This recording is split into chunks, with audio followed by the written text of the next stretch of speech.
Good morning, everybody. Orange here with another Sword of CONVALLARIA video, and big news dropping on the Sword of CONVALLARIA Twitter tonight. We are getting our next banner in 3 days, and we know what it is. Now, it is not a new character banner. Let me blow this picture up for you a little bit. Instead, it is another destined banner, this one featuring Nungal and Garcia. So what we're going to talk about today, is this a banner you should be going for? There's a lot to dig into here, and just know that these destined banners are going to be something that are just constantly rotating in this game to give players access to standard pool characters that aren't new, right? It's really easy. Okay, I say it's really easy. It's really obvious how to get a new character, right? They're on their own banner. It's a 50-50 chance you could just go get them. But for characters in the standard pool, if you want to build out your roster a little bit, it's very hard to get them if they're not featured. So these destined banners serve to feature older characters. Here, Nungal and Garcia are our next two. So should you pull on this? Look, I'm going to just break this down for you in simple terms,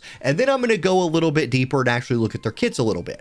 First thing is, if you are a big fan, if you are a fanboy of Nungal or Garcia, and having one of them is going to make the game more fun for you, pull on them. Throw whatever currency you have at it. If getting one of these characters is going to enhance your enjoyment of the game, go for it. I will say, and I'll throw a graphic on the screen here from the Asian version of the game, neither one of these characters are game-breaking in their performance. They are both mid-level characters. Garcia is kind of straightforward to play. She has a couple gimmicks in her kit that we'll talk about here in a minute. I actually think Nungal, I would have her higher ranked just by looking on her kit as she is in the Asian game, but the Asian game tier list is, you know, several months, like 8 or 9 months more advanced than ours. So they've had these characters for a little while longer. Now, what I want to do next is I want to actually look at their kits and tell you what these characters do. Just because you like the way a character looks doesn't mean it would be a character that fits your account well. One thing to consider, if you, let's say you're a Dantalion player, like let's say Dantalion's your guy, and so you have this sweet aura buff for area, and you're like, man, I just want more characters that can like take advantage of that. In that case, Nungal might be a good option for you because she can take full advantage of this buff and it'll help her pop off a little bit. And these characters with auras, and there's not too many of them, I believe for area, it's just Dantalion and then like Buzzcut boy, Xavier right here, Buzzcut. It's just, you know, standard RPG, I have spiky hair and buzzed on the sides haircut. Xavier has the like gimp version of the aura where it just gives the attack and defense or whatever. So if you have one of those and you play them all the time, cool. Roll them, and maybe you want to pull Nungal, and then same thing for Garcia. Although Garcia, if we go look at her, she is in the Popple States. So here's your Popple States units for her to take advantage of. Okay, let's talk about Garcia first while we got her on the screen. If you want to get one of these characters because of what they do, the TLDR on Garcia is this. She is an assassin who wants to build crit and crit people really hard. She also has a cool follow-up attack technique where if she's kind of near some allies and they attack somebody and get them low, she can finish executing them. She ramps up to deal more damage, and she's pretty easy to understand. You build crit on her, she does big crit damage, and we can look through her kit a little bit here. Her trait, Executioner, at the start of a turn, she'll gain a stack of rotational acceleration, which is an attack and defense stacking buff. It gets up to 6 stacks. She has another way of building this as well, and when she's at 3 stacks, she gets 15% crit. This is what she's meant to do, right? Build attack, build crit, and kill people. Her basic attack is literally slash. It's a basic attack, and her level 1 skill is execution time, which is a single target attack, 120% damage, and if she kills somebody with it, she gains another stack of that rotational acceleration, helping to ramp up her damage. When she's all the way ramped up, her damage will probably outshine somebody like Cole's, but at the early on, maybe not so much. I will say Cole is popping off for me on my account. Yo, on the Asian tier list, they have Cole ranked ahead of her. So just keep that in mind. I think when she's all the way rotationally accelerated, she's probably at least on Cole's level, but you know, it takes time to do that. It takes time, takes turns or kills to get that ramp up going. Okay, let's look at the rest of what she can get. In her first skill, her level 5, Lock On will give defense down to a target. Battle Fever. Hey, let's go look at her fun stuff. Let's see exactly what she can do here.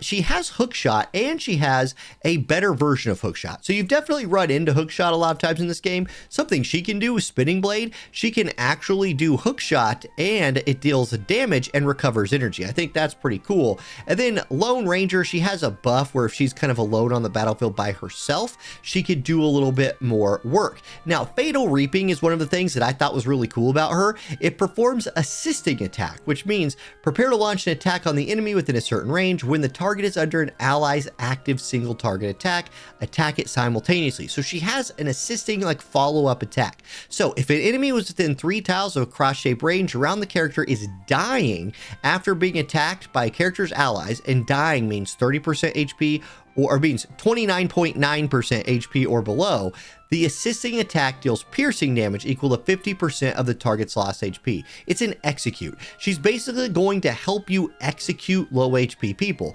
because she's doing 50% of missing HP. If they're at 30% or less HP and she's hitting them for 50% of their missing, that adds up to like they're dead. So I feel like this is going to be something that executes a lot of people, and it's a piercing attack, which means it ignores defense and magic defense. It can only be activated once a round, but I do think this is like a really cool signature thing in her kit that she can do. If you look at the rest of what she has right here, here's something that is another crit increaser, 25% more crit.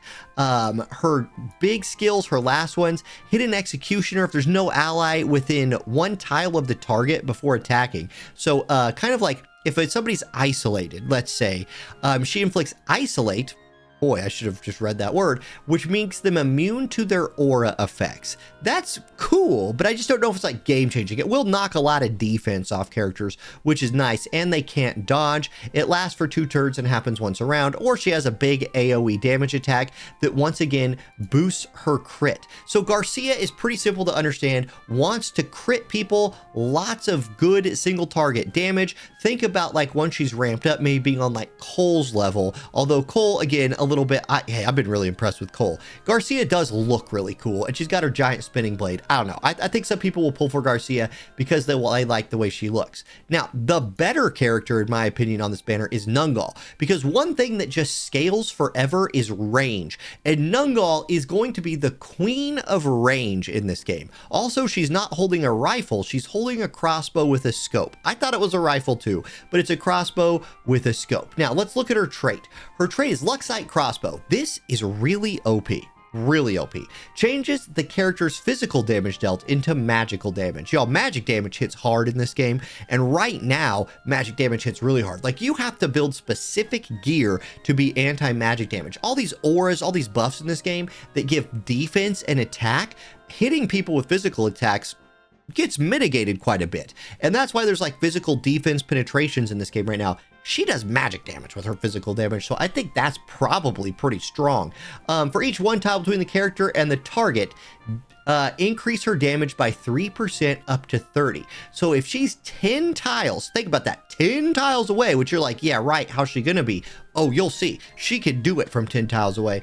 This character does, if this character does not move before attacking, increase the maximum range by 1 tile. So she ramps up her range, does more damage based on range, and is doing magic damage. It's an OP passive. Now, does her kit have the tools to follow that up? Let's see. Her basic attack is a basic attack. You've seen that before. And her level 1 skill isn't that great. It's just powerful shot. Like, you know, lower rank characters in this game have this at will. So nothing special down here off the bat. But what about as you level her up? Okay, she has Dharana, which is a, you know, if you're by yourself, you get more crit. That's pretty good.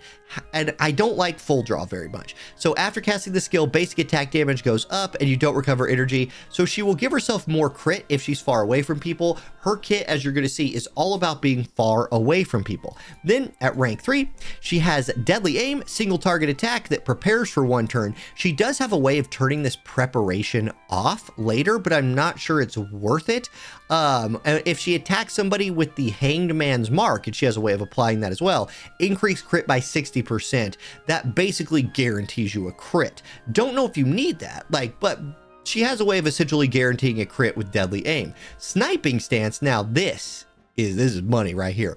Instant cast, she gains Sniping Stance, and her skill switches to Moving Stance. So buff increases the maximum range of range skills by 2 tiles. Okay, 2 tiles. So everything gets 2 tiles bigger for her damage. All right, cool. Increase attack and crit by 15%. Also really cool. Unable to move. This effect cannot be immunized or dispelled. So basically, she just takes a knee, increases her range, and does a lot of damage because of all of the things, all the benefits she gets by being by herself, by her passive increasing damage as range goes up. This is her core sniping stance, in my opinion. Maybe you come back in Castalia this later if you want, but I think you're right. Sniping stance and Daharana just right off the bat. Her reaction abilities, I don't know if they even matter because she's probably not going to be getting hit much, but we can talk about that in a build guide, which this is not. This is a defense ignoring passive, is her skill. Passive basic attack ignores 40% of target's defense. Are you going to be basic attacking much? Maybe, especially if you're using full draw, but I don't know, you probably don't get that one. You get sense of purpose instead. When attacking enemies who have the Hangman's Mark, increase crit by 30% and crit damage by 30%. Dang, that's a big spike in damage, and you recover an energy when you land a crit.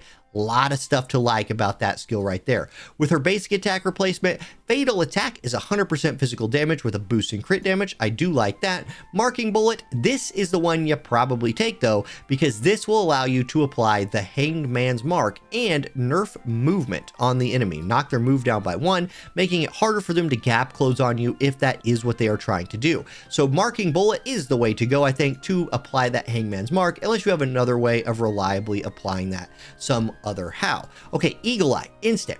Basic attack range increases by 1 tile, physical attack increases by 10%, and before attacking, gain Highland advantage. So gain the advantage of shooting on high for 3 turns. Or you could take Quick Reload, which is an instant cast. She recovers 3 energy, and that 3 energy recovery is pretty clutch. Reduces school cooldown. Gotta go back to school in 2 days, guys. Kill me. But reduces skill cooldown by 1 turn, and for every 3 turns, Deadly Aim does not need to prepare for 1 turn. So that's the way of turning off the preparation on this attack right here. You're guaranteed crit. You can see there's a lot of different build paths for her, but her core is take a knee, put your mark on people and blow them off the map and just kill them. I personally, for me, am I gonna pull? I don't know yet. I'll make another video kind of talking about that. I need to go look at my account, see where I'm at with my currency, but that's what both those characters do. Should you pull on them? If you're a meta slave, if you're somebody who just cares about the meta and all of that, no. Don't. Nungal, one of Nungal's biggest drawbacks is she is a destroyer type, which is only a weakness. Like, destroyer does not actually strength into anything. It's just weak to light, which sucks. So that's unfortunate for her. It's a weakness, but it might be like one of her only weaknesses. I think this character is flipping good. And so, yeah, I don't know. I'm a big fan. I'm trying to not talk myself all the way into it, but we'll see. I got 3 days to think on it. Anyway, that's the banner. That's what's coming out. There will be a new character banner sometime relatively soon. We'll keep our eyes on Twitter, look for announcements for that. This is just access to 2 characters that you might just hit in the standard pool anyway, which, you know, that's another reason not to pull. You might just lose a 50-50 one day and get yourself a Nungal instead of having to go in on her banner. Okay, thank y'all for watching. Have a great day, and I'll catch you next time. Peace.